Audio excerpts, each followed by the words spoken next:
Assalamualaikum warahmatullahi wabarakatuh. Alhamdulillahilladzi amarna an nusliha ma'ishatana linaila as-sa'adati wa ridhah wa naquma bil wajibati fi ibadatihi wa taqwah. Ashhadu an la ilaha illallah wahdahu la syarika lah wa ashhadu anna Muhammadan 'abduhu wa rasuluh, amma ba'd. فقال الله تعالى في كتابه الكريم: أعوذ بالله من الشيطان الرجيم بسم الله الرحمن الرحيم وإذ يمكر بك الذين كفروا ليثبتوك أو يقتلوك أو يخرجوك ويمكرون ويمكر الله والله خير الماكرين. صدق الله العظيم. اللهم ارحمنا بالقرآن. Pengurus DKM yang saya muliakan, Bapak Ibu jemaah salat subuh Masjid Jabal Ar-Rahmah yang saya cintai karena Allah. Alhamdulillah, tiada henti kita bersyukur kepada Allah Subhanahu wa taala yang masih memberi kita kehidupan sampai tahun ini 1446 Hijriah. Saya mengucapkan selamat tahun baru Islam. Ya, barangkali sebagian tidak sadar ini sudah berganti tahun. Artinya jatah hidup kita semakin berkurang, semakinlah kita mendekati kematian. Ya, bertambahnya tahun, berkurangnya usia. Ya. Tahun baru ini, Bu. Jadi tadi malam Bapak Ibu tidur setahun. Nah, ya.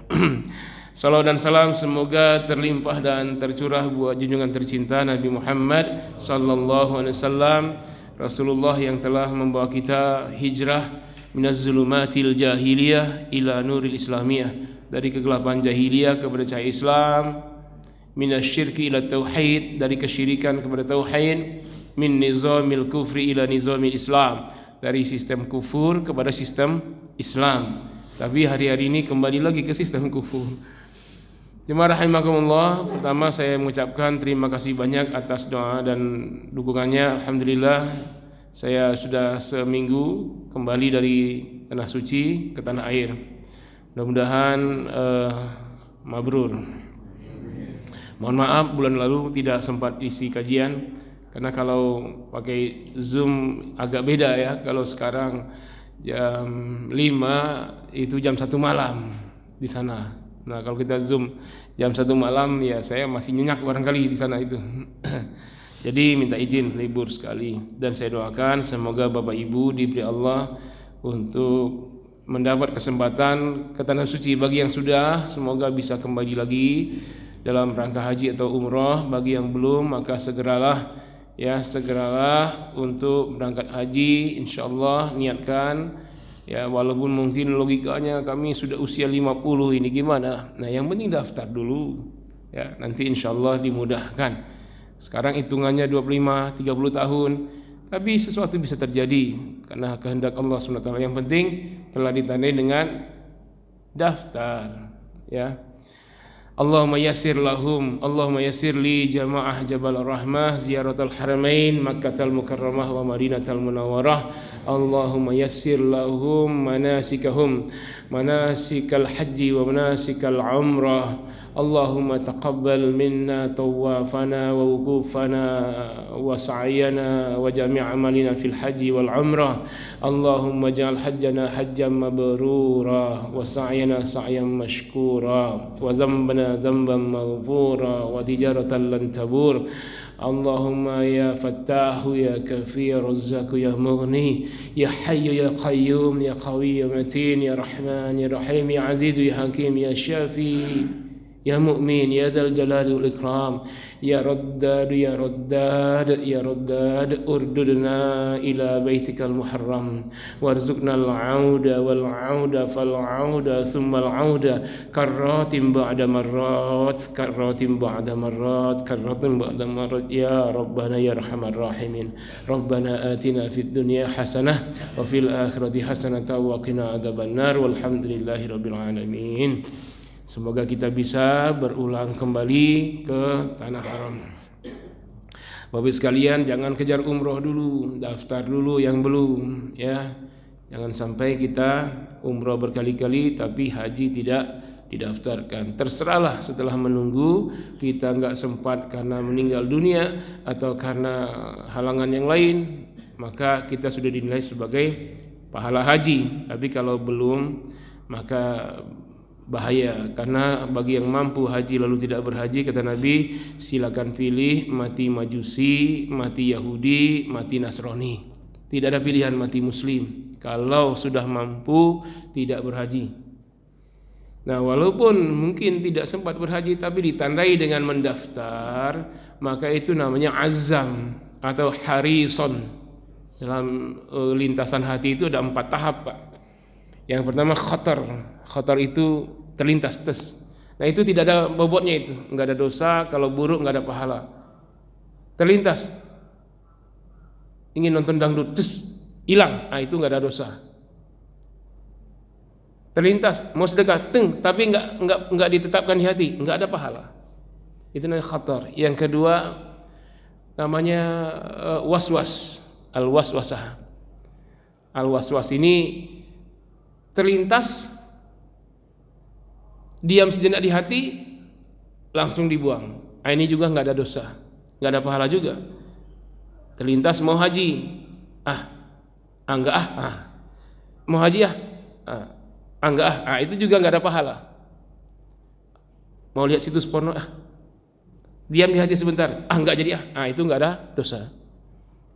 Nah, yang ketiga namanya taraddud, ragu-ragu, bolak-balik. Ada uang nih 25 juta. Sekarang berapa ya daftar porsi haji? Naik ya? Masih 25. Ada 25 juta nih, mau daftar haji. Aduh, beli motor Daftar haji, beli motor. Daftar haji, beli motor. Itu juga belum ada pahalanya itu. Belum ada pahala tuh, Pak. Sama kayak orang mau nonton dangdut, ke pengajian. Dangdut, pengajian. Nah, itu nggak ada dosanya tuh. Tapi kalau sudah ada rencana, di situ namanya azam yang keempat. Ini yang ada bobotnya itu azam. Jadi kata orang niat itu udah dinilai. Itu kalau sudah azam. Antum niat haji, apa buktinya ada azam? Apa bukti azam? Sudah daftar. Tadi taraddud kan, mau beli motor atau daftar haji. Tahu-tahu tetapkan daftar haji. Dibuktikan dengan setoran. Nah, itu baru berpahala haji, sekalipun antum tidak sempat haji tapi meninggal dunia, atau mungkin nanti pas mau berangkat corona lagi misalnya, itu sudah ditetapkan sebagai pahala haji. Namanya azam atau harison. Nah, jadi jangan semua, kan selama ini antum dengar kalau niat baik langsung dicatat sebagai pahala, kalau diwujudkan dapat pahala. Itu niat baik yang dijadikan pahala itu kalau sudah sampai tahap azam di hati. Nah, berazamlah, jangan pertimbangan akal. Saya udah 55 nih, belum haji. Nggak usah pikir itu, daftarlah dulu. Kemarin saya satu kloter itu ada jemaah ibu-ibu usia 85 tahun. Nggak lama itu kalau usia segitu, cepat dia. Nggak sampai 10 tahun ya dari daftarnya itu. Karena yang tua itu diprioritaskan. Lebih cepat, ya tidak sampai 7 tahun sudah diberangkatkan. Nah, lagi nanti dilihat tuh ya. Nah, jadi itu namanya azam, berazamlah ya, jangan sampai nanti kita belum menyempurnakan rukun Islam, kita sudah meninggal dunia. Sempurnakan dengan azam, walaupun nanti belum dikerjakan karena sesuatu uzur, maka kita sudah mendapat pahalanya. Jemaah rahimakumullah, ini adalah tahun baru Islam 1446 Hijriah, 1 Muharram 1446 Hijriah. Inilah tahun Islam. Tidak ada tahun sebelumnya. Jadi dulu hanya ada bulan, 12 bulan. Enggak tahu bulan pertamanya bulan apa, Pak. Pokoknya berputar aja tuh, Muharram, Safar, Rabiul Awal, Rabiul Akhir, Jumadil Awal, Jumadil Akhir, Rajab, Sya'ban, Ramadan, Syawal, Zulqa'dah, Zulhijjah, terus mutar. Kapan tahun pertamanya? Belum ada di zaman Nabi. Belum juga ada di zaman Khalifah Abu Bakar As-Siddiq. Barulah mulai di zaman Umar Ibn Khattab ketika mendapat surat dari Romawi. Mereka mengirim surat, ada tahunnya, ada tanggalnya. Tanggalnya itu bukan Masehi, Pak. Apa namanya? di nama raja Romawi itu, kalender Gregorian kalender. Itu yang Januari Februari itu Gregorian kalender, itu kalender Masehi itu nggak ada. Nah itu Romawi aslinya, kemudian diadopsi oleh pendeta tahun ke-300 setelah Nabi Isa wafat. Kolaborasi antara kerajaan Romawi dengan kepastoran, dengan paus, sehingga mereka adopsi tahun Gregorian itu, dinisbahkan ke Masehi. Masehi itu maksudnya apa? Kelahiran Yesus Kristus. Jadi pertama adopsi dari keyakinan paganisme, yaitu Romawi kuno di zaman Julius Caesar, kolaborasi dengan Paus Gregorius. Nah kemudian diadopsi, itulah Gregorius kalender, menisbahkan ke Nabi Isa kelahiran Yesus. Makanya lambang salib itu ada sinar matahari belakangnya. Nah matahari itu keyakinan Romawi. Nah itu Masehi itu penuh dengan keyakinan kesyirikan. Diawali dengan Januari, nama dewa Janus, anak dewa Zeus, dewa matahari. Nah dewa-dewa semua itu, tapi kita hafal semua itu ya. Coba Pak sebutkan nama bulan dalam tahun Masehi satu nafas. Nama bulan Islam satu nafas.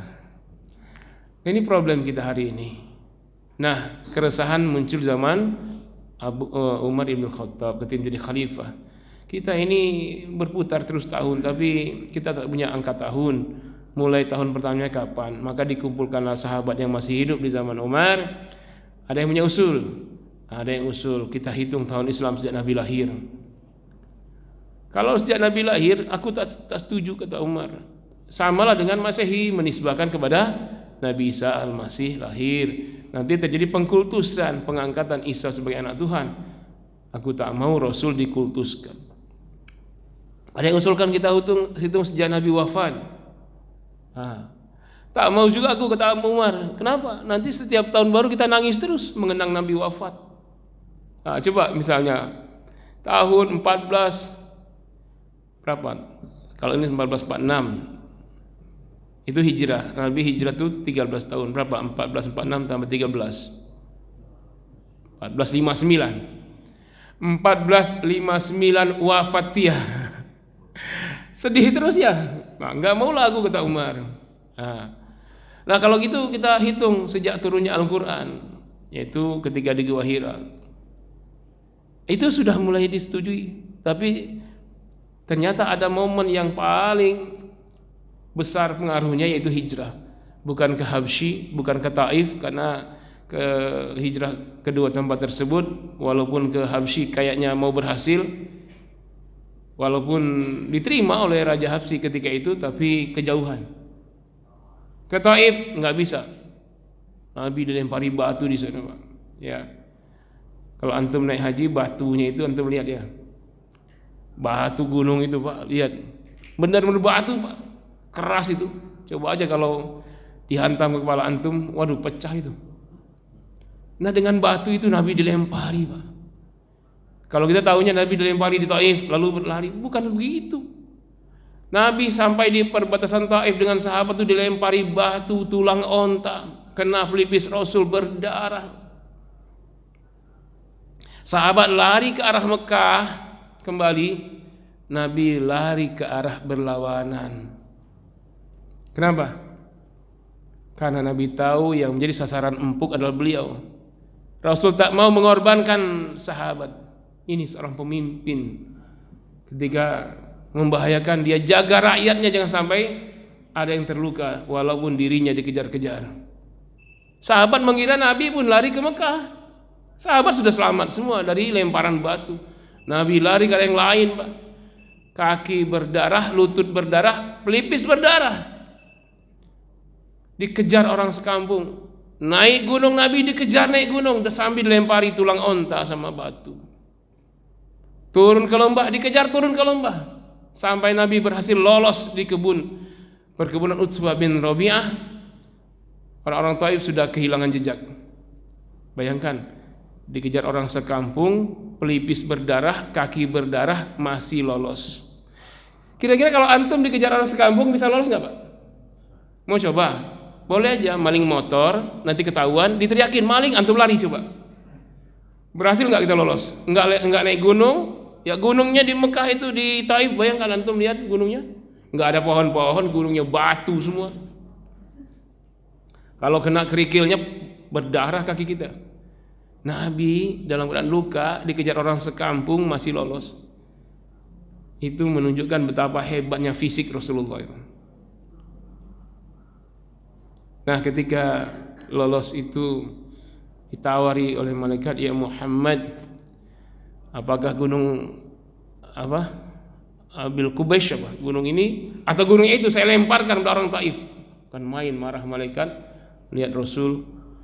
Jangan wahai kekasih Allah, jangan wahai utusan Allah. Mereka itu terprovokasi oleh orang Mekah.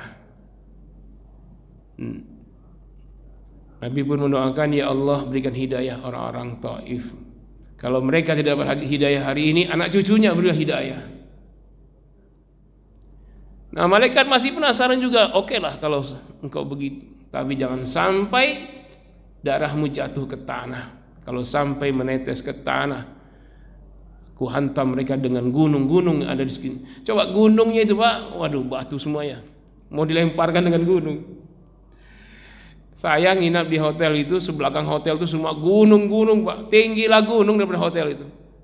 Kalau gunung itu jatuh aja hancur semua hotel-hotel depan itu. Di Aziziyah ya. Bayangkan. Nabi menjaga jangan sampai darahnya menetes. Hampir jatuh ke tanah, yang diterompah diambil Pak, diusapkan ke paha beliau.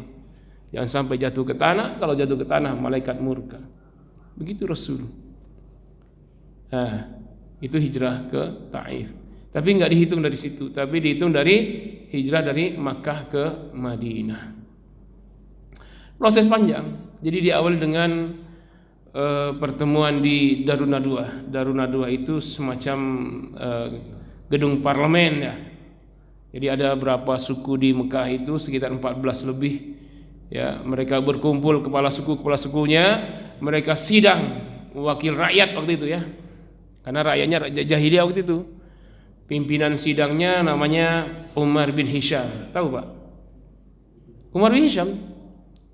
Pak, ini nama aslinya, tapi kalau saya sebut gelarnya, oh dia ternyata. Siapa Umar bin Hisham? Abu Jahal. Dia pemimpin sidang di Convention Hall, namanya Darun Nadwah. Itu paman Nabi, termasuk diantara kerabat jauh Nabi juga ya mungkin. Umar bin Hisham, Abu Jahal, Abu bapak atau biang Jahal bodoh, biang bodoh. Jahiliyah, bidang jahiliyah, biangnya jahiliyah. Kenapa pimpinan sidang bisa jadi pimpinan kok namanya Abu Jahal? Nah, karena yang milihnya juga dohboh. Ini jadi pimpinan sidang. Bukan bodoh orangnya, tapi bodoh perilakunya, tidak melihat kebenaran. Kalau dia berpikiran licik, ya. Nah, ini diabadikan Allah dalam surat Al-Anfal. Bagaimana persidangan itu terjadi ya di ayat 30 surat 8 ayat 30. Wa idh yamkur bikal ladzina kafaru, dan ingatlah ya Muhammad ketika orang-orang kafir berkumpul dalam sidang muktamar. Mereka membuat makar ya untuk apa? Liyusbituka, untuk menangkapmu. Au yaqtuluka, atau membunuhmu. Au yukhrijuka, atau mengusirmu dari Makkah. Jadi yang pertama ditangkap, usul salah satu anggota sidang itu. Wahai Abu Jahal, saya usul. Kita tangkap Muhammad. Lalu kita kurung sampai kering, sampai mati dia, tak kasih minum, tak kasih makan. Abu Jahal cerdas. Saya tak setuju.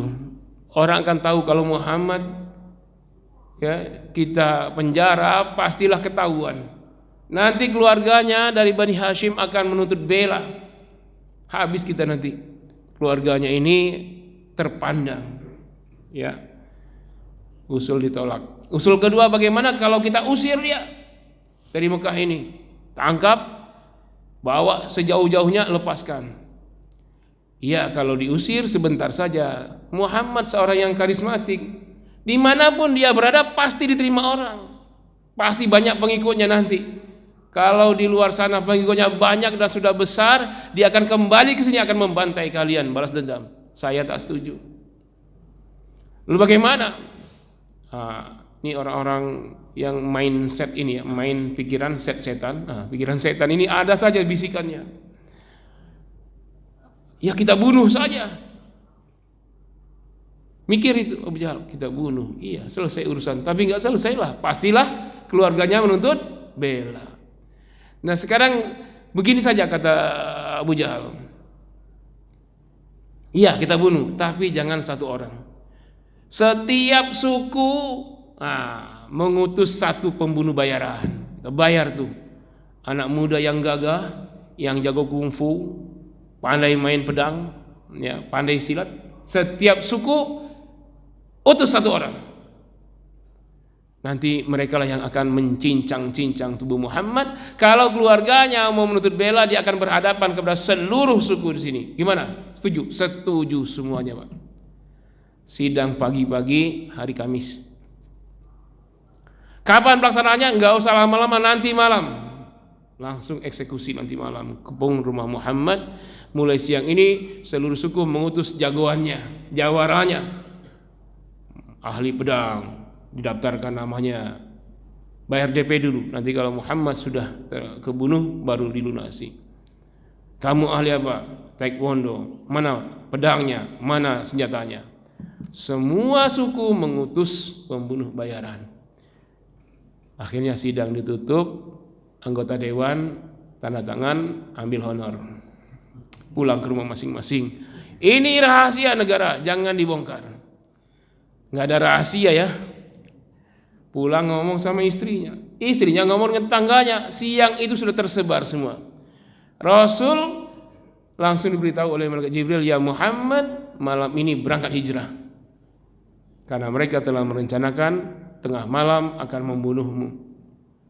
Ya, itu bisikan malaikat Jibril. Jadi Nabi, sekalipun ini sidang rahasia, Nabi dapat bocoran dari intelijen namanya Jibril alaihissalam. Nabi langsung ke rumah Abu Bakar. Abu Bakar, ya, packing barang, malam ini berangkat hijrah. Labbaik ya Rasul, berangkat. Lalu Ali dipanggil, ya Ali, kau tidur di kasurku. Ali disuruh tidur, Pak. Gantiin Nabi di rumah Nabi. Nabi tidur habis isya, tengah malam ya bangun. Ya kira-kira kalau tengah malam jam 00 Nabi sudah bangun jam setengah 11. Jadi Nabi tidurnya habis isya. Enggak kayak kita ya, habis isya masih ngobrol. Ya, kalau kita tidur habis isya tepat itu jam 8, 9, 10, 11, 12, 1, 2. Bangun jam 2. 6 jam. Kenapa harus tidur cepat? Biar ada waktu yang panjang untuk qiyamul lail. Ini kalau tidurnya jam 11 ya bangun jam berapa? Apalagi nonton Euro. Aduh. Turki kalah 2-1. Baru lihat saya tadi. Saya bukan sengaja nonton, pas bangun aja tadi jam 2:30. Oh ada tuh. Enggak penalti, kalah. Nah Nabi keluar malam itu sudah dikepung, ternyata bukan tengah malam, pengepungannya sudah diawali kira-kira jam 10 sudah siap-siap semua Pak dengan senjatanya. Nah kemudian Nabi keluar. Nah ini yang disebut dalam Al-Quran ya, surah Yasin itu.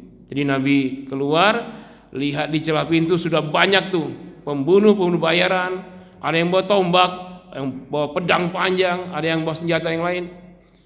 Maka Nabi diperintahkan Allah untuk keluar saat itu. Ali tidur sini. Ali pakai selimut Rasul, tidur. Nabi keluar, langsung Nabi lemparkan pasir ya, set, langsung mereka seperti terhipnotis. Nabi lewat nggak ada yang tahu. Ya, kalau kita lewat orang terdiam semua, ada yang lagi begini, ada yang begini. Kira-kira gimana Pak? Selfie dulu. Wa ja'alna min bainihim saddan wa min khalfihim saddan faghshaynahum fahum la yubsirun. Kami jadikan di depan mereka penghalang, di belakang mereka penghalang. Ya, semua enggak terlihat, akhirnya mereka tidak lihat Nabi keluar. Nabi lewat sudah jauh, baru mereka sadar, banyak pasir ini. Lihat pintu sudah terbuka, buru-buru langsung masuk ya kamar Nabi, langsung mau bacok aja tuh. Tunggu dulu, buka dulu. Ternyata bukan Nabi, Ali. Ya Ali, engkau di sini? Iya. Muhammad mana? Mana aku tahu. Nah, itu kata Ali. Mana sih? Pembunuh bayaran tidak akan membunuh yang bukan target ya Pak. Nah itu Ali selamat. Rasul berangkat dengan Abu Bakar As-Siddiq. Apakah Nabi langsung ke Madinah? Tidak. Nabi belok dulu Pak ke Jabal Sur. Namanya ada gua Sur di situ. Kalau tempat menerima wahyu itu namanya Jabal Nur. Guanya Gua Hiro. Kalau ini Bukit Sur, guanya Gua Sur. Beda kalau ke Gua Hiro agak begini. Tapi kalau Jabal Sur itu agak naik ke atas. Jadi agak vertikal. Lebih dahsyat, lebih susah nakinya itu. Kenapa Nabi bermalam dulu ke sana? Karena beliau dikejar-kejar. Para sahabat seluruhnya sudah berangkat Pak, kecuali Nabi, Abu Bakar dan Ali. Yang lain sudah berangkat duluan. Kenapa begitu strateginya? Karena Nabi tahu yang menjadi sasaran atas pembunuh bayaran itu ya Rasul, bukan sahabat. Maka sahabat berangkat duluan biar selamat.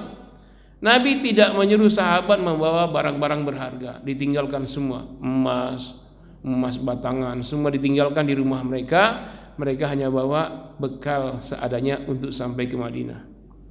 Ini strategi juga ya untuk selamat hijrah. Orang-orang yang mencari Nabi sudah bertebaran kemana-mana. Pembunuh bayaran sudah bertebaran kemana-mana. Bayarannya berapa?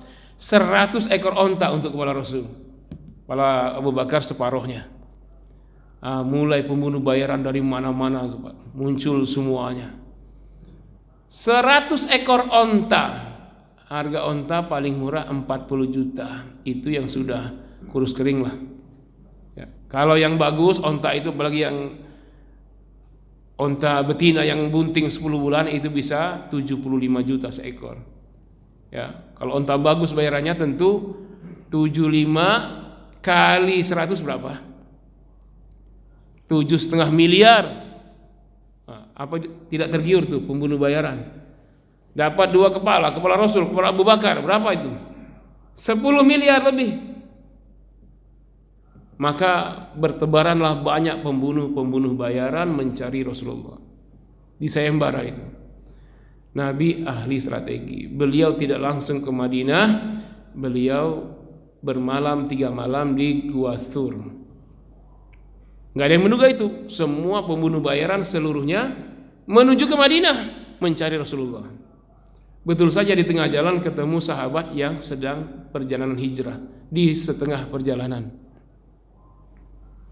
semua mau dibantai itu oleh pembunuh bayaran. Cuman sahabat juga ahli strategi, Rasul ahli strategi juga. Apa yang terjadi? Kata sahabat, kami sudah letih. Memang kalau kalian membantai kami akan kalah.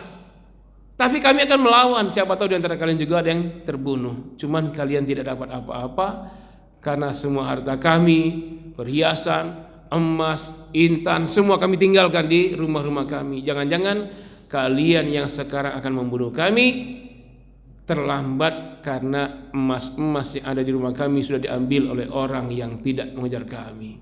Silakan pilih.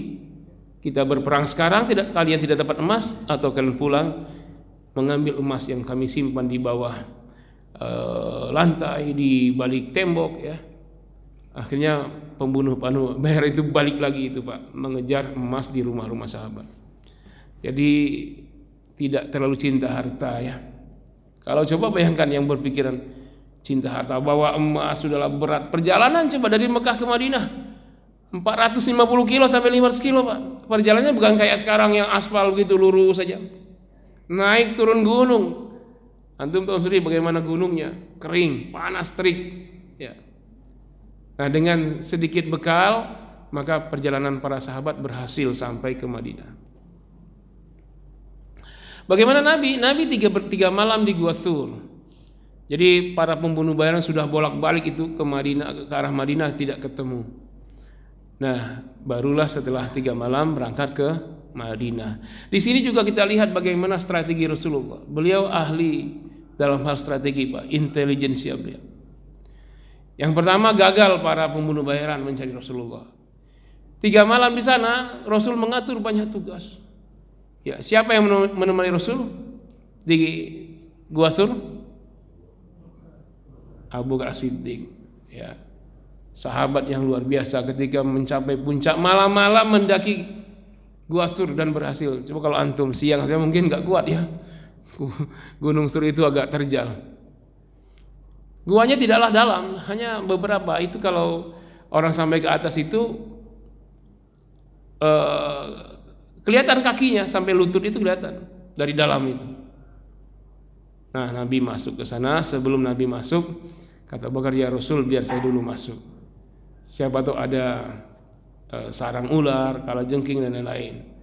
Nah, kemudian Abu Bakar merobek sorbannya, dibagi-bagi, nutupin lubang-lubang yang di sana, Pak. Tutupin lubang sini, turun sini, lalu dibersihkan.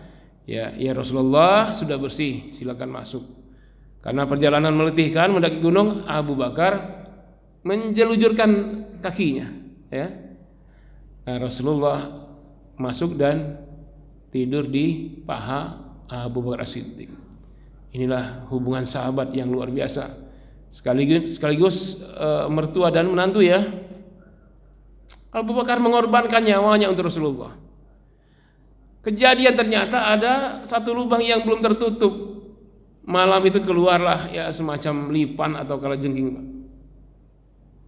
Jadi Nabi sedang tidur di paha Abu Bakar. Ternyata ibu jari Abu Bakar disengat kalajengking. Beliau tahan, Pak. Ya, coba kalau antum disengat kalajengking, ya, lompat kali ya. Kenapa beliau tahan? Karena takut membangunkan Rasulullah. Itu hebatnya. Tapi beliau bisa tahan sengatan kalajengking, cuman air matanya tak tertahan. Akhirnya menetes juga air matanya. Kena pipi Nabi, air mata Abu Bakar. Gelap. Kata Rasul, ini nggak mungkin hujan. Ya Abu Bakar, air apa ini? Maafkan saya Rasulullah. Ya, sengatan kalajengking bisa aku tahan, tapi air mata tak bisa aku tahan. Begitulah, ya. Rasul kemudian dengan mukjizatnya, ya, menumpahkan air ludah di tangannya lalu diusap sembuh. Ya, ini mukjizat. 3 hari 3 malam tentu butuh makan, Pak. Siapa yang bolak-balik naik gunung turun gunung ngantar makanan? Putri Abu Bakar, Hafsah binti Asma binti Abu Bakar. Asma ngantar, jadi naik gunung. Saat itu Asma sedang hamil tua, 8 atau 9 bulan. Hamil, ibu-ibu hamil. Naik gunung bawa makanan. Naiknya habis Isya, gelap gulita. Nanti turunnya setelah subuh, menjelang subuh turun. Bayangkan coba. Bawa rantang kosong, naik bawa makanan dengan lauk pauknya. 3 hari lamanya begitu, 3 malam. Begitu hebatnya wanita muslimah, ya. Nah, kemudian kondisi Makkah harus diketahui update-nya, bagaimana pembunuh bayaran selama 3 hari. Ada juga yang setiap hari siang hari ke Mekah mencari informasi, mendengar, telinga kanan kesini, kiri, apa rencana orang kafir. Nanti malam hari naik gunung pula memberitahu, ya Rasulullah, orang Mekah sudah begini, pembunuh bayaran begini, pembunuh dari luar negeri banyak yang berdatangan gitu. Update setiap hari. Namanya Abdullah. Itu yang turun naik gunung, memberitahu update setiap hari. Sehingga apakah waktunya turun atau belum? Dari situ, Pak. Nah, kemudian di bawah ada lagi yang pura-pura apa tuh? Ngangon kambing. Namanya Amir bin Fuhairah. Itu tugasnya apa? Untuk melihat-lihat kalau ada orang yang mencurigai mau naik gunung, nanti dia kasih kode dari bawah. Ada pembunuh nih, ada yang mencari Rasul. Ini strategi, Pak. Nah, sampai akhirnya memang hari ketiga itu datang, Pak, orang-orang kafir itu. Hampir saja itu ketahuan, tapi untung Allah memberikan pertolongan dengan membuat laba-laba, membuat sarang, burung merpati bertelur di situ. Jadi mereka tidak mau lihat isi dalam gua itu. Padahal dari gua sudah kelihatan itu. Kaki-kaki pembunuh bayaran itu. Abu Bakar sudah ketakutan. Kata Rasul, ya Abu Bakar, la takhaf wa la tahzan, innallaha ma'ana. Pak Abu Bakar, jangan takut, jangan khawatir, Allah bersama kita. Mereka pakai akal mereka. Tidak mungkinlah orang masuk sini. Hancurlah sarang laba-laba. Pecahlah terowongan merpati ini. Akhirnya mereka turun lagi. Ini semua, Pak. Memang ada pertolongan Allah di situ dengan membuat sarangnya laba-laba atau bertelurnya merpati. Tapi upaya manusianya itu, lihat strategi Rasul. Nah, setelah 3 hari dirasa aman, maka menjelang sahur Nabi dan Abu Bakar barulah turun. Jadi 3 hari, malam Jumat, malam Sabtu, malam Ahad. Jadi Ahad malam Senin baru Nabi bergegas ke Madinah. Tapi tidak lewat jalur biasa, lewat jalan-jalan tikus gitu, lereng-lereng gunung, celah-celah lembah gitu. Siapa yang menuntun perjalanan? Namanya kurirnya ya, namanya Abdullah bin Uraiqid, seorang Nasrani. Dia yang tahu jalan. Jadi ini artinya boleh kita memakai jasa orang kafir, tapi tidak merugikan Islam. Boleh. Nabi bayar itu. Tentu saja bayarannya melebihi bayaran harga kepala Rasul. Karena kalau bayarnya kecil dia akan berkhianat, mendingan dapat 100 ekor onta. Berarti mahal. Dari mana sumber dananya? Dananya lagi-lagi dari emas milik Abu Bakar. Tuh. Abu Bakar punya emas, ya, batangan emas banyak, Pak. 1 peti. Itu dibawa semua untuk membayar siapa tadi? Kurirnya itu. Itu kehebatan. Kakek ayahnya Abu Bakar namanya Abu Quhafa, waktu itu belum muslim. Abu Quhafa ini masuk Islamnya setelah Futuh Mekah. Kakek daripada Asma. Dia datang, Asma, mana ayah kamu? Sudah berangkat bersama Rasul hijrah. Emasnya mana? Nah, ini Asma ini cerdas. Karena emas disimpan dalam peti, peti ditutup kain. Oleh Asma diisilah batu-batu itu. Taruh kain di atas. Tuh, oh atuh. Ini emasnya masih ada. Oh, simpan baik-baik. Nanti habis tuh oleh Muhammad. Simpan. Ini strategi semua ini, Pak. Nah, kemudian dalam perjalanan lama itu, Pak, dari 3 hari dari Bukit Sur ke Madinah itu menempuh waktu 8 hari perjalanan sampai ke Kuba. Banyak kisah di situ, di antaranya pembunuh bayaran yang paling hebat namanya Surakoh. Kita sebut namanya Serakah sekarang ya. Surakoh itu datang mengejar Rasulullah, pembunuh bayaran yang tidak pernah gagal. Sudah hampir mendekati Rasulullah, tahu-tahu kudanya terperosok, dia pun terpental. Jatuh dia. Aneh dia, tidak ada jebakan, tidak ada apa, kok kudanya tersungkur. Maka Surakoh langsung berkata, yang saya kejar ini bukanlah manusia biasa. Ini betul-betul utusan Allah. Akhirnya Surakoh masuk Islam. Setelah masuk Islam, ya Rasul, bagaimana? Saya ikut engkau atau saya kembali ke Mekah? Kata Rasul, Surakoh, kembali ke Mekah, engkau sembunyikan keimananmu. Nah, jadi Surakoh itu nama sahabat, tapi sekarang konotasinya negatif, serakah. Padahal Surakoh ini pembela Rasul. Ya, awalnya memang ingin mengejar Rasul dengan iming-iming 7 miliar, jadi pacu kudanya 7 miliar, 7 miliar, 7 miliar. Terperosok dia, masuk Islam. Ada lagi kisah dalam perjalanan, ya, Abu Bakar kehausan, Rasul kehausan.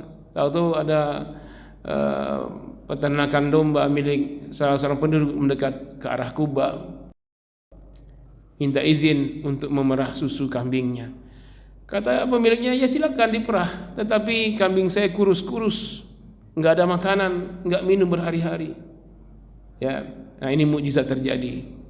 Kata Nabi, kalau diizinkan kami akan perah susunya. Diperah, keluar susunya. Entah bagaimana caranya, itu kambing-kambing berisi dagingnya, gemuk-gemuk jadinya. Mukjizat. Nah, ketika Nabi mau minum, kata Abu Bakar, ya Rasul, tunggu dulu. Rasul, oleh Abu Bakar diambillah sorban, dilap dulu, dilap. Nah, silakan ya Rasul, engkau minum. Padahal Abu Bakar sangat haus. Lalu Nabi minum. Setelah Nabi minum, mau kasih Abu Bakar, tidak ya Rasul, saya tidak haus lagi. Bayangkan, kata Abu Bakar, fasyariban Nabiyyu sallallahu alaihi wasallam hatta irtawaitu. Maka Nabi minum air susu itu sampai hausku pun hilang. Bayangkan Pak, yang minum siapa? Rasulullah. Yang hilang hausnya Abu Bakar. Nabi hilang haus, Abu Bakar hilang haus. Ini kecintaan yang luar biasa. Sampai saking hilangnya haus, tak selera lagi minum, sudah kekenyangan dengan haus, dengan lepas haus. Ini kecintaan luar biasa, kejadian luar biasa. Sampai ke Kuba. Jadi Nabi berangkat itu hari Minggu malam Senin, hari Ahad, sampai di Kuba hari Senin. Ketemu masyarakat Kuba, dakwahin Islam, masuk Islam sekampung. Di Kuba itu para mu'alaf bikin masjid, namanya Masjid Kuba. Selesai pembangunan masjid 4 hari. Ini kita bikin masjid berapa hari selesai Pak? Yang bikin mu'alaf atau yang sudah lama Islam? Itu mu'alaf bikin masjid 4 hari selesai. Bayangkan. Nabi lanjutkan perjalanan masuk ke kota Madinah. Kuba bagian dari Madinah, perbatasan, tengahnya itu Masjid Nabawi. Nah, sampai di sana disambutlah oleh para sahabat yang telah tiba dari Muhajirin dan Ansor, disambut dengan Tala'al badru alaina, telah terbit bulan purnama di tengah-tengah kita, yaitu Rasulullah. Ya. Dari celah-celah bukit terlihat bayangannya. Itu jadi syair ya. Nah, itu menyambut Nabi hijrah. Itu dinyanyikan santri dulu di pesantren ketika kampanyenya Haritanu Sudibyo. Di beberapa pesantren tuh dia bawa bantuan 150 juta untuk pesantren, disambut oleh santri. Kemudian santri itu salah mencium tangan pula. Santriwati lagi. Inilah politik gitu ya. Itu menyambut Nabi, bukan menyambut Haritanu. Ya, itu urusan politik begitulah, kadang-kadang nggak mikir lagi. Nah, sahabat bergembira, kemudian Rasul ditawarin rumah-rumah mewah para Ansor. Nabi tidak menerima tawaran itu, bukan berarti tidak mau, tapi karena semuanya menawarkan, yang kaya menawarkan rumahnya. Kata Nabi, biarkan unta ini, di mana dia berhenti, di sana akan dibangun masjid dan saya akan tinggal di sana terus. Ternyata untanya berhenti di sebuah lahan milik 2 anak yatim, ya, yatim kembar. Siapa namanya? Sahal dan Suhail. Nah, Sahal dan Suhail, anak yatim, memberikan tanahnya, dibangunlah masjid. Lalu Nabi tinggal di situ. Bayangkan betapa banyaknya amal jariah 2 anak yatim itu Pak. Sampai sekarang orang sholat di Masjid Nabawi ramai tak henti-hentinya setiap hari itu. Ini pelajaran luar biasa gitu ya. Mu'alaf bikin masjid, anak yatim berwakaf. Ini kaya raya bikin masjid 3 tahun gak selesai. Gimana ini? Kalah kita dengan mu'alaf, kalah kita dengan anak yatim. Nah, selesai Masjid Nabawi, Nabi mulai membangun peradaban Madinah. Ada yang luput dari sejarah. Ketika Nabi mempersaudarkan Muhajirin Ansor, lalu Nabi menggalang persatuan rakyat atau masyarakat Madinah dengan Piagam Madinah, menyatukan lebih dari 22 suku di Madinah dalam Piagam Madinah. Itu putus sejarahnya Pak. Itu disampaikan oleh ustaz-ustaz begitu tuh. Apa yang putus? Ingat, setelah selesai Masjid Nabawi, Nabi membangun pasar. membangun pasar di sebelah kiri Masjid Nabawi atau depan Masjid Nabawi. Nah, setelah selesai pasar, Nabi mengumumkan apa tadi? Hum ummatun wahidatun min dunin nas. Mereka ini Muhajirin Ansar ini adalah umat yang satu yang berbeda dari semua manusia. Ungkapan Nabi, Muhajirin Ansar umat yang satu saat peresmian pasar kaum muslimin. Saat itu pasar yang paling hebat pasar milik Bani Qainuqa, Bani Nadir, pasar Yahudi. Saat itu Nabi melarang sahabat untuk berinteraksi dagang kepada Yahudi. Dagang bersama-sama para sahabat sendiri, kaum muslimin sendiri. Jadi Nabi eksklusif itu. Kenapa? Karena ekonomi itu penting, Pak. Benar saja 6 bulan sampai hanya setahun paling lama kaum muslimin menguasai perekonomian Madinah. Baru Nabi bikin perjanjian dengan semua komponen Madinah itu, bikin piagam Madinah, menjaga Madinah dari serangan luar dengan pimpinan Nabi Muhammad. Kira-kira kalau ekonomi kita miskin, kita bikin perjanjian, apa iya 22 suku setuju Nabi sebagai kepala negara, pimpinan? Kenapa Nabi sukses jadi pimpinan atas semua suku dan keyakinan? Ada lebih dari 20 keyakinan di Madinah. Karena umat Islam yang megang ekonomi, Pak. Dan ini rahasianya kenapa 10 tahun di Madinah Nabi tidak berhasil dikudeta oleh orang-orang Yahudi. Padahal betapa bencinya betapa bencinya Yahudi pada Rasul. Benci pertama, mereka dendam kesumat yang tidak pernah mereka lupakan. Mereka menanti-nanti Nabi akhir zaman yang telah disebut dalam Taurat, dalam Injil, Perjanjian Baru dan Lama itu. Yang mereka tunggu-tunggu itu dari Bani Israel. Tahu-tahu Nabi akhir zaman itu dari Bani Hashim. Iri mereka, dendam luar biasa mereka. Maka mereka tidak pernah menerima. Padahal mereka sudah sesumbar. Yahudi kan bukan asli Madinah, Pak. Yahudi itu datangan dari Mesir. Karena di Tauratnya disebutkan Nabi akhir zaman akan datang di sebuah negeri yang banyak kurmanya dengan ciri-ciri itu ada pada negeri Yathrib. Yathrib itu nama Madinah sebelumnya. Mereka berbondong-bondong hijrah ke Yathrib lebih dahulu, berpuluh tahun sebelum Nabi hijrah. Sehingga mereka seolah menjadi penduduk Madinah, padahal mereka datangan juga. Untuk apa mereka ke Madinah? Mereka menyambut Nabi akhir zaman yang telah disebutkan dalam Taurat akan datang ke Yathrib itu. Dan benar, isi Taurat mereka benar semua. Mereka hanya kecewa karena bukan dari Bani Israel. Kekecewaan itu menyebabkan mereka selalu ingin membunuh Nabi. Dendam kesumat luar biasa. Tapi kenapa Nabi dan sahabat tidak berhasil mereka goyahkan? Bahkan perang Badar itu terjadi di antaranya hasutan orang-orang Yahudi Madinah agar musyrikin Mekah menyerang Rasul. Mereka berjanji akan membantu dari dalam. Pengkhianatan luar biasa.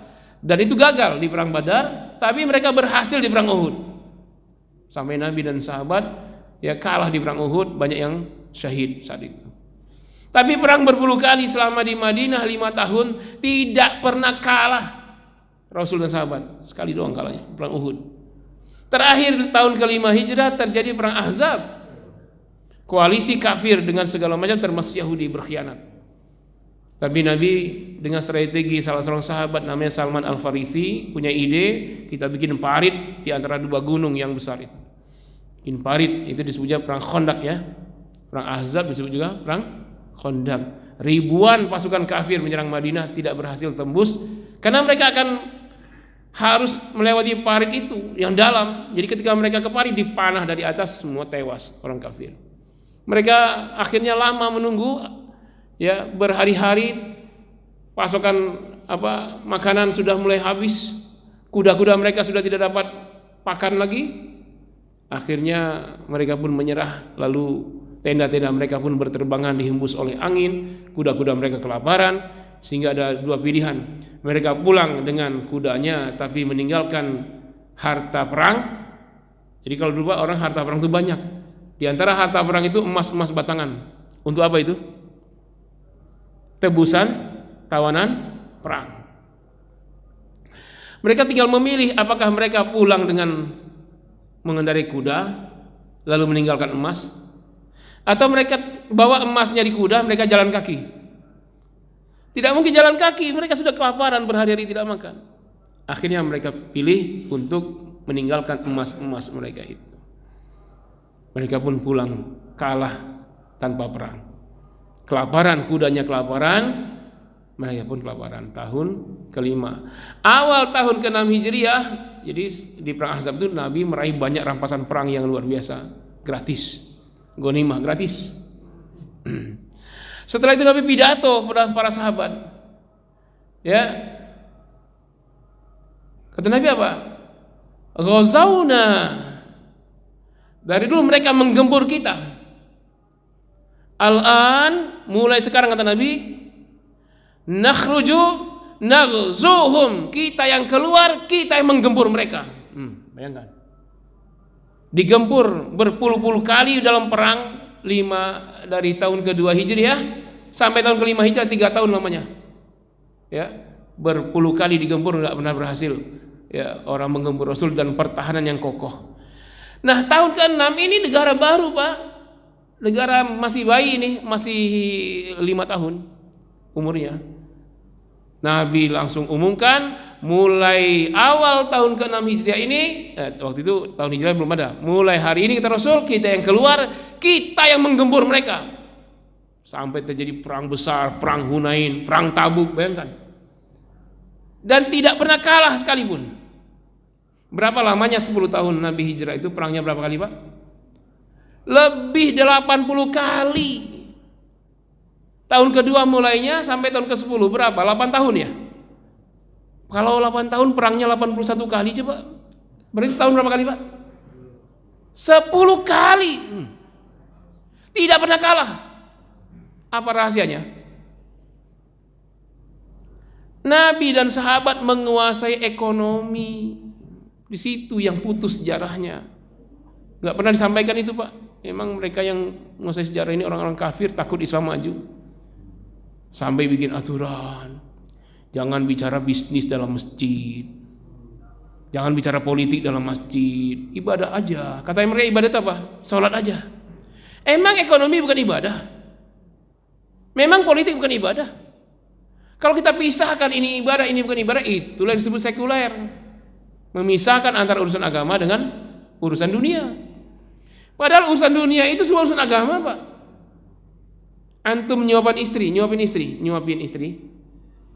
Urusan dunia apa urusan agama? Agama, walaupun nyuapin istri, pahala itu, Pak. Ya. Terakhir nyuapin istri kapan? Waktu nikah. Ekonomi apa lagi? Ini dimanfaat orang kafir. Biarkan umat Islam rajin ke masjid, rajin sholat sampai keningnya hitam, sujud. Jangan suruh mereka bicara ekonomi, biar ekonomi kita yang pegang. Biarkan mereka tidak ngomong politik, biar politik kita yang pegang kekuasaan. Makanya di masjid-masjid begitu. Makanya nggak ada di masjid orang bikin masjid sampingnya toko, jualan di masjid nggak boleh, kata dia. Padahal masjid ini tempat orang berkumpul. Coba antum nih pengajian dikata-katain ustadz sekarang. Pulang dari masjid ini setelah dikata-katain, lapar nggak perut, Pak? Apa nggak haus? Lalu kemana antum beli makanannya? Alfamart, astagfirullah. Milik orang kafir aja. Kita dari masjid yang mengambil keuntungan siapa? Non muslim. Hampir semua saya lihat sampai di Mekah pun, Pak, semua diobral, semua orang Indonesia paling banyak belanjanya. Setelah kita beli apa? Made in China, made in India, China, India, China, India. Saya cari ini yang made in Saudi Arabia, KSA, Kerajaan Saudi. Ketemunya apa? Sendal. Saya belilah sendal itu, made in Saudi Arabia. Unik sendalnya, warna-warni. Belum saya pakai itu. Yang lain-lain semuanya sorban made in China. Sajadah made in China. Luar biasa China. Kita yang ibadah, orang kafir yang ngambil keuntungan. Kemarin kurban. Apa yang dipotong? Sapi limosin Australia.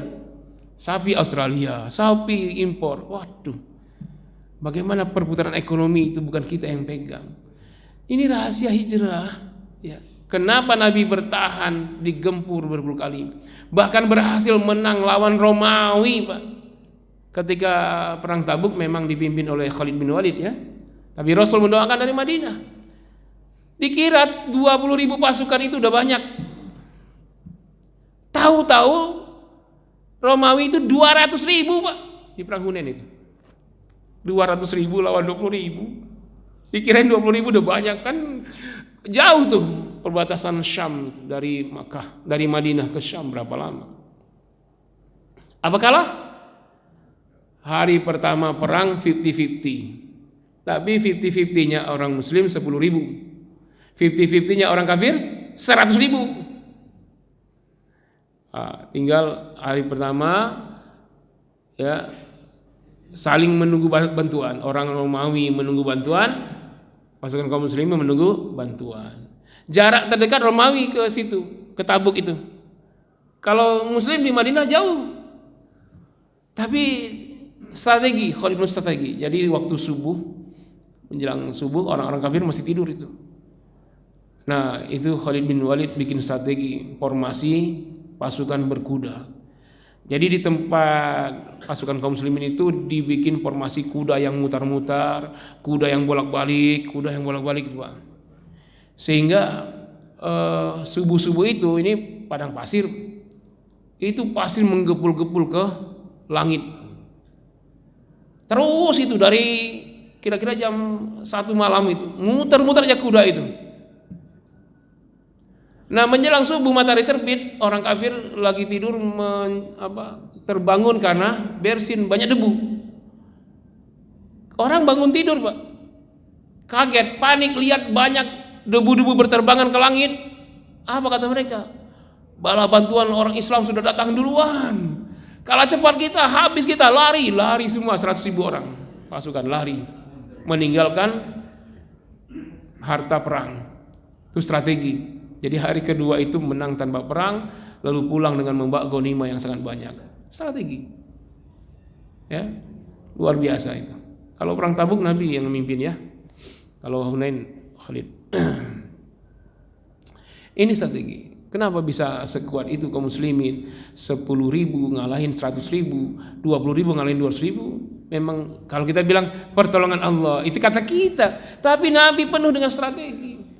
Tapi semua dari mana coba? Kuda-kuda perang, senjata perang, alat perang, konsumsi pasukan 20.000 per hari berapa coba? Itu dari mana? Dari ekonomi, bisnis. Karena itu siapa yang pegang ekonomi, siapa yang pegang kekayaan, dia akan tentukan siapa pemimpin, siapa yang presiden, siapa yang gubernur. Ya, ini pentingnya ekonomi. Nah, sekarang kita lihat siapa yang megang ekonomi, bukan umat Islam di Indonesia terutama. Makanya pemilihan pemimpin itu formalitas. Siapa pemimpinnya sudah ditentukan. Siapa menentukan? Oligarki, pemilik kekayaan. Ini harus kita benahi. Kadang-kadang pengurus masjid sangat menganggap aib kalau ada bisnis di masjid itu. Saya sampaikan terakhir ini, ya, surat Al-Jumu'ah yang sering disalahartikan oleh pengurus masjid dan ustadz-ustadz juga. Antum boleh lihat surat 62 ayat 9, ayat 10, ayat 11. 3 ayat. Ayat ini jadikan dalil untuk melarang orang bisnis di masjid. Padahal ayat ini menegaskan Nabi dan sahabat bisnis di masjid. Bukan lagi di luar masjid, di dalam masjid.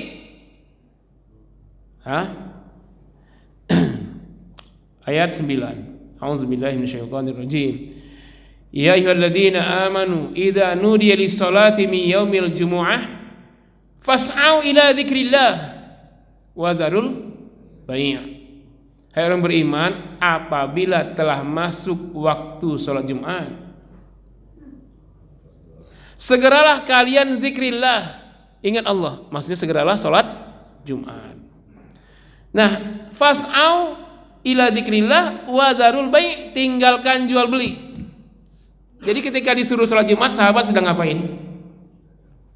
Sedang jual beli dari subuh. Di mana itu? Kalau fas'au bukan sumas'au. Kalau summa jarak jauh. Kalau fas'au jarak dekat, segeralah. Azan masuk masjid. Berarti di depan masjid itulah atau di masjid itulah sahabat sedang transaksi bisnis. Ini waktu sholat Jumat nih, tinggalkan jual beli, segera sholat Jumat. Ini kondisi sahabat sebelum Jumat. Dzalikum khairul lakum in kuntum ta'lamun. Itu yang terbaik bagi kalian jika kalian mengetahui. Artinya dari pagi itu transaksi sudah berjalan sangat kencang, bisnis di hari Jumat. Ada pedagang yang begini sekarang, saya kalau dagang dari Sabtu sampai Kamis, Jumat saya libur, khusus untuk ibadah. Apa enggak terbalik? Jumat itu gencar-gencar. Kenapa? Saat itulah banyak manusia berkumpul di masjid. Apa enggak laku tuh? Antum jual peci, jual sejadah, ribuan jemaah. Apalagi jemaahnya pada botak semua pulang haji, cari peci lah dia. Bisnis. Ini terbalik berpikirnya. Sahabat bisnis itu sebelum sholat Jumat. Bagaimana setelah sholat Jumat? Ayat 10. Setelah sholat Jumat kata Allah, fa idza qudiyatis sholat, kalau selesai sholat Jumat. Kenapa dengan as-sholat sholat Jumat? Karena ada alif lam, itu ma'rifah. Kalau nggak ada alif lam baru sholat, entah sholat apa. Tapi kalau alif lam sholat Jumat. Fa idza qudiyatis sholat, dan maka apabila telah selesai sholat Jumat. Kalau kita habis sholat Jumat kemana Pak? Makan, tidur. Ya. Tidak, kata Allah, fas'au fantashiru fil ardi. Bertebaranlah kalian ke seluruh permukaan bumi. Untuk apa? Wabtaghu min fadlillah. Kejarlah karunia Allah. Bukan tidur tuh, sahabat. Habis sholat Jumat, fantashiru fil ardi. Para ulama tafsir mengatakan, kenapa kalimatnya bukan fil Madinah, tapi fil ardi, di muka bumi. Bertebaranlah kalian semua ke seluruh permukaan bumi, carilah karunia Allah. Menunjukkan betapa luasnya radius wilayah bisnis para sahabat. Dari Yaman sampai Syam. Berapa negara itu? Yaman, Saudi Arabia, Lebanon, Yordania, Palestina, Suriah, lewat Irak. Tuh, 7 negara. Jadi kenapa disebut fantashiru fil ardi? Karena para sahabat itu pebisnis internasional. Jadi mereka sudah ada kuda-kuda, onta-onta yang dengan gerobaknya itu penuh dengan harta-harta dagang. Setelah Jumat berangkat semuanya menyebar harta dagangnya. Di samping itu juga ada pedagang-pedagang yang berdatangan juga terisi penuh pembelian barang-barang dagang dari sahabat. Selesai Jumat semuanya bertebaran. Jadi online itu sudah dimulai itu di zaman sahabat itu. Ya, pengiriman barang-barang dagangan itu. Wabtaghu min fadlillah, carilah, kejarlah karunia Allah, wazkurullah, tapi banyaklah ingat Allah. Maksudnya apa? Bisnisnya jangan melanggar, jangan ada yang goror, jangan tipu menipu, jangan riba, jangan riswah. La'allakum tuflihun, mudah-mudahan kalian termasuk orang-orang yang meraih keuntungan besar. Ini ayat setelah sholat Jumat. Ayat terakhir. Ayat terakhir ini sedang sholat Jumat, sedang khutbah. Jadi ada sababun nuzulnya. Ketika Nabi sedang khutbah, tahu-tahu sahabat pada batuk karena ada debu-debu. Kenapa debu-debu? Karena banyak pedagang-pedagang Yahudi berdatangan mau beli barang-barang dagang dari sahabat. Jadi sahabat itu produsen, pabrik, dan distributor. Agen-agennya orang Yahudi. Jadi orang kafir yang beli produk kaum muslimin. Kalau kan terbalik kan, kita dagang beli produk Cina. Terbalik. Jadi Nabi sedang khutbah, mereka merasa banyak debu, lihat ke belakang banyak debu menggumpal ke langit, dilihat banyak kafilah dagang berdatangan dengan kendaraan dagang yang semuanya masih kosong semua, mau beli barang.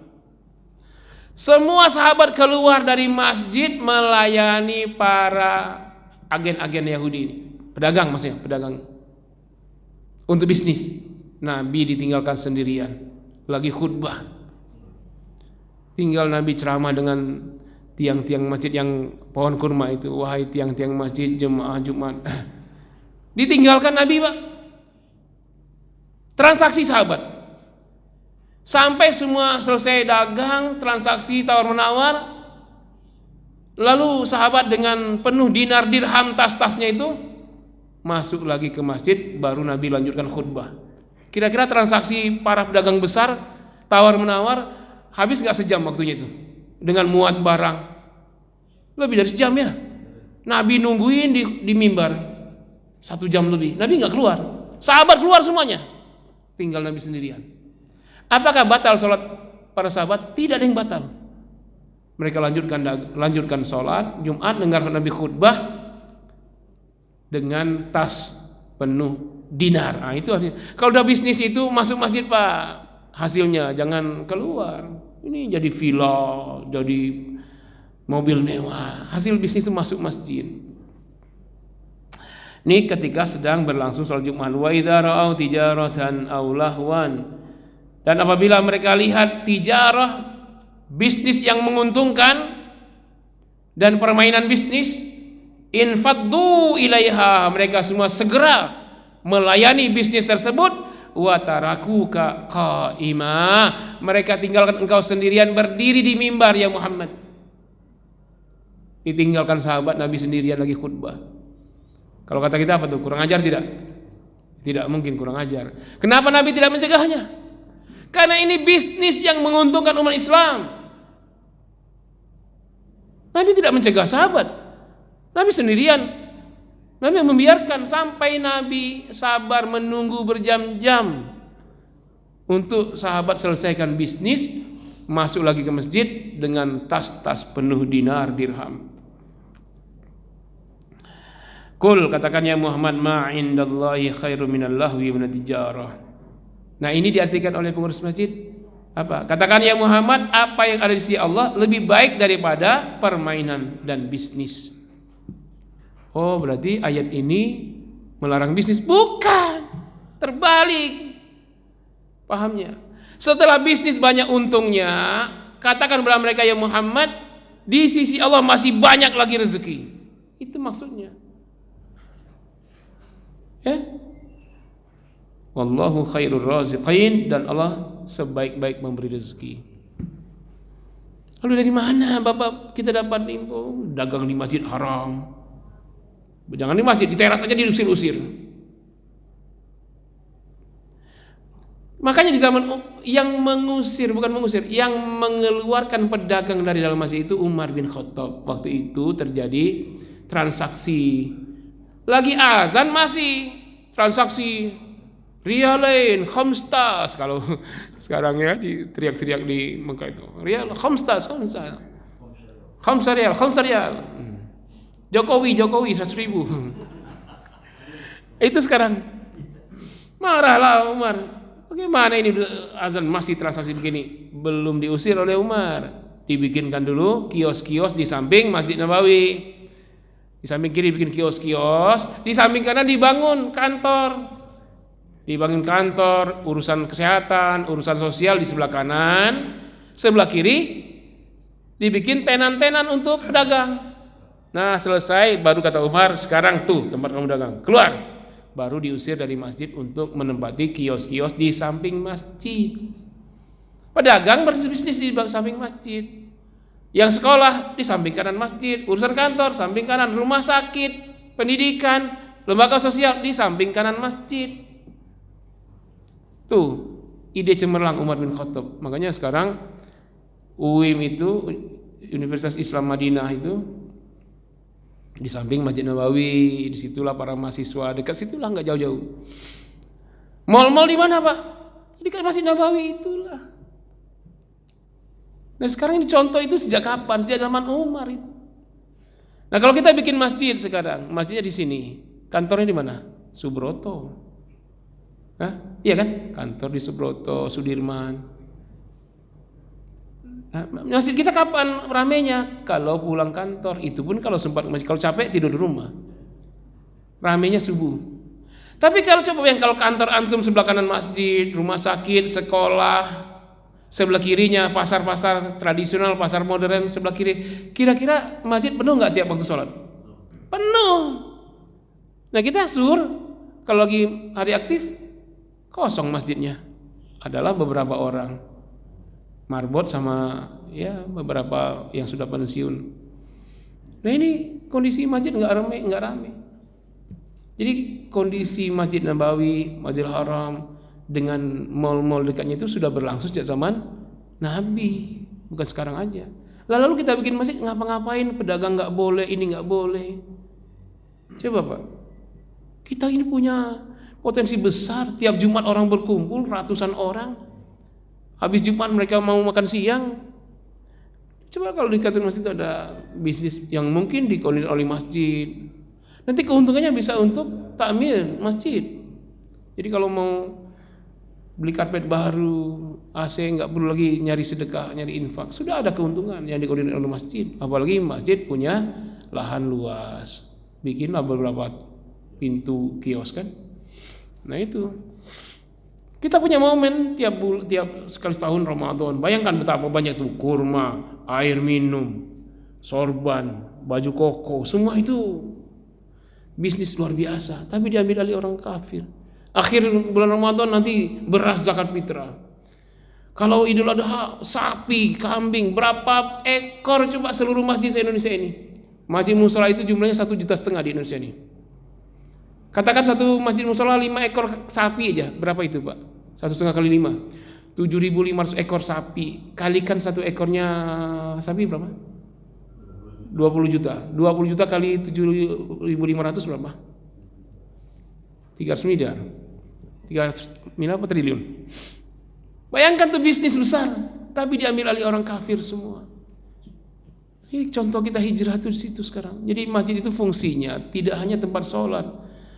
Itu Ustaz siapa itu yang nulis tentang masjid itu? Fungsi masjid itu dia tulis paling sedikit 14 fungsi. Nomor 2-nya itu bisnis, nah itu.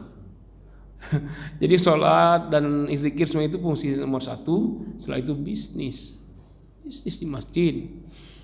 Nah jadi ini jadi pelajaran kita. Coba antum jemaah berapa banyak DKM, berapa kakak coba. Setiap bulan berapa karung beras.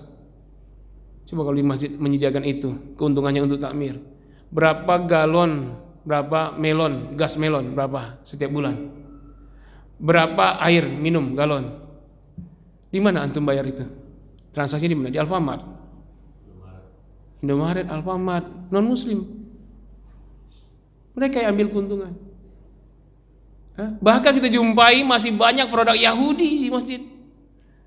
Yahudi yang menghancurkan umat Islam itu ya, minuman, makanan. Coba bayangkan. Dan dibohongi lagi oleh Yahudi itu. Coba bayangkan di Arab itu Starbucks itu lebih 100.000 Pak kalau di uang Indonesianya. Berapa real gitu?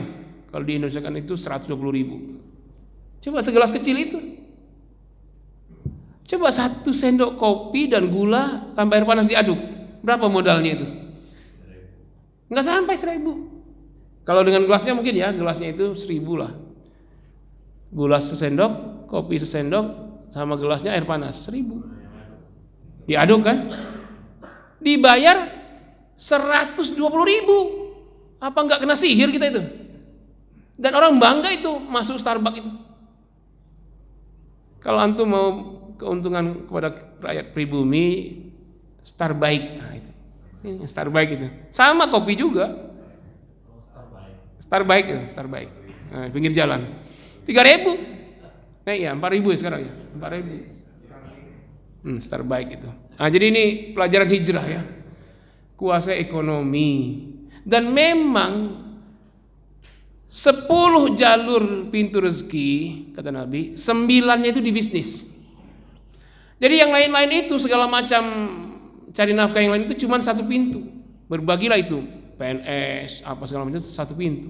9 itu dagang, mulai dari produsen, distributor, agen, pengecer, apa itu online itu.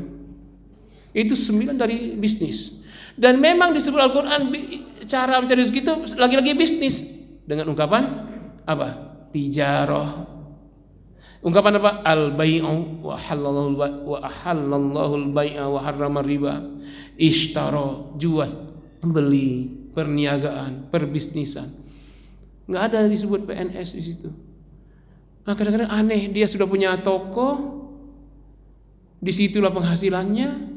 Mungkin keuntungan bisnis di toko itu sebulan bisa mencapai 15 juta. Lalu anaknya mau PNS, dijual tokonya untuk nyogok. Gaji PNS gaji 3 juta. Gimana coba? Punya toko yang bisnisnya berputar, keuntungnya sebulan 15 juta, memaksakan anaknya yang baru S1 itu supaya PNS, jual tokonya, bayar sewokan agar anaknya jadi PNS dengan gaji sebulan 3 juta. Apa enggak masuk akal itu? Hah?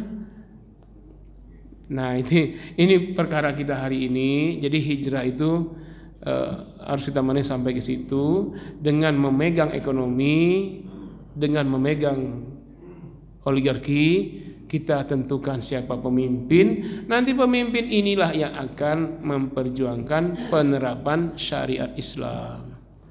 Sekarang pembunuhan kenapa terjadi terus? Karena tidak ditegakkannya syariat Islam. Enak banget tuh pembunuh masuk penjara, kelakuan baik, vonis 15 tahun jadi 5 tahun. 5 tahun makan gratis. Koruptor 40 miliar kena denda 500 juta, masuk penjara 2 tahun. Kira-kira 40 miliar 2 tahun masih sisa enggak pas keluar? Keluar penjara kaya raya. Makanya enggak berhenti korupsi. Padahal kalau dalam Islam udah hilang tuh nyawanya itu. Nggak ada yang berani korupsi. Tapi dengan cara ini banyak yang terus korupsi. Nggak malu-malu lagi. Bahkan berzina dengan perempuan pun bangga. Ya, walaupun dipecat. Gimana coba? Berkali-kali lagi ya. Padahal dalam Islam selesai itu Pak. Sekali berzina ditanam di tanah, dilempari batu, pecah kepalanya, mati itu. Kenapa? Dia telah mengkhianati istri dan anak-anaknya. Pengkhianat pantas kepalanya pecah, dilempari batu. Enggak, sudah menghamili anak orang, sudah segala macam itu ketawa-ketawa aja. Kenapa tidak diterapkan syariat Islam? Jadi berkaitan tuh, kuasa ekonomi, ambil kekuasaan dengan tanpa kekerasan, dengan politik, terapkan syariat Allah. Itu ada kaitan semua. Miskin kita yang jadi pemimpin orang lain. Lalu bagaimana negara diatur? Dengan cara selain aturan Allah. Nah, ini yang terjadi. Nah, ini hijrahlah kita, hijrah pemikiran yang pertama kali, hijrah konsep yang memisahkan antara agama dan kehidupan. Sekarang kehidupan itulah agama. Apapun Anda, termasuk nanti ada satu benang di sini, antum ambil lalu buang keluar di tempat sampah, itu ibadah yang pahalanya besar. Antum keluar nanti ada batu yang kalau orang keinjak mungkin bisa luka kakinya, antum ambil tuh batu buang, antum berpahala besar. Ada sampah di luar, antum ambil, itu semuanya agama. Kalau buang batu di tengah jalan aja ibadah, bagaimana menghidupi orang? Antum kasih sedekah sekarang, saya tanya coba, ada pemulung, antum kasih sedekah, ibadah bukan? Itu luar biasa. Antum cuma ngasih sekali doang tuh, mungkin nggak ketemu lagi seumur hidup. Bagaimana kalau antum memberi orang setiap bulan gaji? Apa itu nggak pahala besar? Coba tanyakan kepada orang, kamu saya kasih uang 300.000 sekarang, atau kamu kerja dengan saya dengan gaji sebulan 3 juta dan saya akan bayar tiap bulan? Mana yang terbaik Pak? Ngasih uang cash 3 juta saat itu atau ngasih kerjaan yang terbaik? Nah, bagaimana seorang pengusaha yang memiliki karyawan 1.000 orang? Setiap bulan dia gaji Uang itu dia makan oleh anak istrinya, lalu mengalirlah jadi energi, jadi darah, jadi daging. Semua amalnya itu menjadi pahala bagi bosnya itu, bagi juragan. Tinggal di mana bedanya? Di niat doang. Kalau antum sebagai pemilik pabrik, karyawannya 1000 orang, tiap bulan digaji, tiap bulan antum beramal jariah. Semua amal baik karyawan antum itu pahala untuk antum semua. Tapi kalau niat antum cuma cari duit saja, bukan karena Allah, cuma dapat harta. Tapi kalau karena Allah, maka seorang pengusaha itulah yang duluan masuk surga. Di tangannya banyak orang makan minum, di tangannya banyak masjid selesai, di tangannya dikirimkan dai-dai ke pedalaman, yang dimana terjadi kristenisasi di Sumatera, di Bengkulu, dikirim dai-dai untuk melapisi masyarakat jangan sampai terkena kesyirikan. Nah, itu amal jariah semua itu dari mana? Pengusaha. Dan ingatlah, syariat Islam itu semuanya terkait harta. Zakat tidak akan bisa zakat kalau bukan orang yang punya harta lebih. Haji susah kalau tidak punya harta. Antum disuruh sedekah, infak. Ya bani Adam, khudzu zinatakum inda kulli masjidin. Hai bani Adam, pakai baju bagus setiap masuk masjid, pakai baju hebat, baju baru. Bisa nggak kalau miskin? Baju itu aja sampai koyak. Nah, disuruh pakai baju baru, baju bagus ke masjid, itu setiap hari 5 kali. Berarti suruh kaya. Coba doa kita haji saja. Apa Pak? Hajjam mabrura, haji mabrur, sa'yam masykura, sa'i yang disyukuri, dzambam maghfura, dosa yang diampuni, wa tijaratan lan tabur. Apa itu? Perdagangan yang tidak pernah rugi. Kok kita haji doanya minta bisnis nggak pernah rugi? Kalau haji mabrur wajar, dosa diampuni wajar, tapi kenapa dagang yang tidak pernah rugi? Doa minum zam-zam coba. Allahumma ini as'aluka ilman nafi'a, ilmu bermanfaat, warizqan wasi'a, dan rezeki yang berlimpah. Bayangkan kita minum zam-zam doanya rezeki yang berlimpah. Kemana korelasinya? Ke bisnis yang menguntungkan. Tapi kadang-kadang ini ajaran, ini doa diamalkan dapat pahala. Iya, kita tahu doa itu dapat pahala. Tapi inti doa itu nyuruh apa? Nyuruh kaya. Antum 60 tahun mau naik haji reguler, 30 tahun mati belum haji. Tapi coba antum punya uang 300 juta, langsung haji tahun itu juga. 400 juta. Ya kan? Bahkan di Tower Zam-Zam itu. terakhir pelajaran, tambahan dikit. Itu di Masjid Nabawi, Masjidil Haram Al-Madani, 4.000 karyawan. Masjidil Haram Al-Makki 8.000 karyawan. Berarti 12.000 ya. Tiap bulan gajinya sekitar 3 juta rupiah kalau di Indonesia. Sekitar 800 rial. 8 kali 4, 4.400 1 rial. 3 juta sampai 3 juta setengah ya. Coba 12.000 orang tiap bulan digaji. Dari mana dananya? Di Masjid Nabawi tidak ada kotak amal. Di Masjid Haram juga enggak ada. Dari mana Pak? Bahkan tiap tahun banyak bikin masjid di Afrika dari dana Masjid Haram dan Masjid Nabawi. Dari mana? Dari bisnis itu Pak. Di dalam Masjid Haram itu ada bisnis. Jadi Zam-Zam Tower dengan segala hotelnya itu, yang mahal-mahal itu, satu malamnya puluhan juta itu semua sudah menjadi wakaf untuk Masjidil Haram. Dari situ digaji karyawan, dari situ dibikin masjid-masjid di Afrika. Dari mana? Dari bisnis. Dan Zam-Zam Tower dan hotel itu udah bagian dalam Masjidil Haram. Mall, Bin Daud, semua itu kan. Berapa banyak bisnis. Nggak ada kota amal di situ. Dari situ dana semuanya, termasuk listrik 2 masjid itu aja se-Jawa Sumatera itu. Kita listrik Jawa Sumatera itu besarnya dipakai listrik itu. Listrik 2 masjid itu sudah seimbang tuh. Listriknya, apa besarnya, bayangkan. Itu dari bisnis. Kalau antum tidak sanggup tawaf, itu kalau musim haji dorongan kursi roda itu 1.000 real didorongin sa'i dan tawaf. Kalau normal 250 real. 250 itu sama dengan 1.200.000. Kalau 1.000 real 4.400.000, musim haji bayarnya 4.400.000. Di mana transaksinya? Di dalam Masjidil Haram. Mana ada larangan bisnis dalam masjid? Itu bayar cash itu. Ya, diputarin dulu tawaf, sa'i, bayar di situlah di Masjidil Haram. Kalau hukum transaksi di masjid itu haram, tidak mungkin ada itu. Bayar-bayar orang dorong, bayar-bayar. Ada lagi mobil golf itu untuk tawaf sa'i juga itu. Berapa real itu? Bayar. Satu mobil 6 orang. Itu transaksi dalam masjid semua. Jadi kita harus pahami, sekarang kita bentuk lembaga bisnis di masjid, diawali ketua DKM, pokoknya tiap bulan ambil beras dari sini masjid, gas dari sini, air minum galon dari sini. Yang produk Yahudi aja. Keuntungannya dibayar untuk nembakin Palestina, nembakin Gaza itu. Sampai sekarang nggak habis-habis, Pak. Tembak terus, hancurin terus. Anak bayi, anak kecil, itu kontribusi kita yang telah memberikan keuntungan kepada Israel untuk beli senjata dari bisnisnya itu. Dan itulah kebencian Israel sampai sekarang. Dari dulu mereka benci, iri dengan Nabi Muhammad, karena Nabi akhir zaman bukan dari kalangan mereka, tapi dari kalangan lain. Dendam itu kesumat sampai sekarang. Maka sekarang mereka usik pula cucu-cucu Nabi, zuriat Nabi. Maka mereka bikin tesis, bikin ini. Oh, zuriat Nabi itu palsu semua, kata mereka. Untuk menyalurkan dendam mereka. Dipakailah kiai-kiai untuk memecah belah umat sampai sekarang ini. Sehingga banyak orang yang tidak mengakui zuriat Rasul. Keturunan Ba'alawi itu bukan keturunan Rasul. Dari mana Anda tahu? Tes DNA. Nanti yang ngetesnya siapa? Ahli DNA orang Yahudi juga.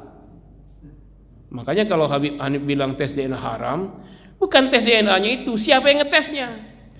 Kenapa? Kejelasan nasab habaib itu lebih jelas, lebih terang daripada nasab orang yang mau ngetes DNA. Siapa orangnya, sholatnya bagaimana, dokter siapa, ahli siapa. Pokoknya kalau dikatain tes DNA haram itu bukan tes DNA-nya, maksudnya ada indikator lain yang buat haram. Bukankah banyak sekarang tes DNA hasilnya palsu? Karena urusan hukum, dibayar, politik. Kalau itu saja bisa berubah dalam urusan politik, bagaimana urusan kebencian Yahudi yang sudah mendarah daging kepada Rasulullah sampai sekarang dikampanyekanlah untuk membenci zuriyah Rasul. Hati-hati, Pak, sekarang adu dombanya seperti itu. Dipakailah istilah Kiai Nusantara. Mendingan kita pakai Kiai Nusantara daripada habaib. Dari mana begitu? Wali Songo itu habaib semua kecuali Sunan Kalijaga. Semua Wali Songo. Semuanya habaib, tunan Rasulullah. Ya. Hati-hati, sekarang adu domba sedang terjadi. Sambil cerdas, kebencian Yahudi itu tidak cukup dengan menguasai ekonomi, tidak cukup dengan membantai kaum muslimin di Gaza, tetap iri dengki, dendam, kesumat sampai anak cucu Nabi sampai kiamat nanti. Kita akui memang ada zuriat Rasul yang tidak soleh, ada, tapi itu hanya 1-2 dibandingkan yang berilmu dan soleh. Lebih banyak yang berilmu dan soleh. Ya. Baik, demikian jemaah sekalian, mohon maaf waktu sudah berlebih. Ya, mudah-mudahan pertemuan di awal tahun ini bisa memberi motivasi kita untuk menyongsong hari-hari ke depan untuk lebih baik berhijrah dari kesyirikan kepada tauhid, berhijrah dari sistem kufur kepada sistem Islam yang kafah. Terima kasih dan mohon maaf. Subhanakallahumma wa bihamdika asyhadu an la ilaha illa anta astaghfiruka wa atubu ilaik. Wassalamualaikum warahmatullahi wabarakatuh.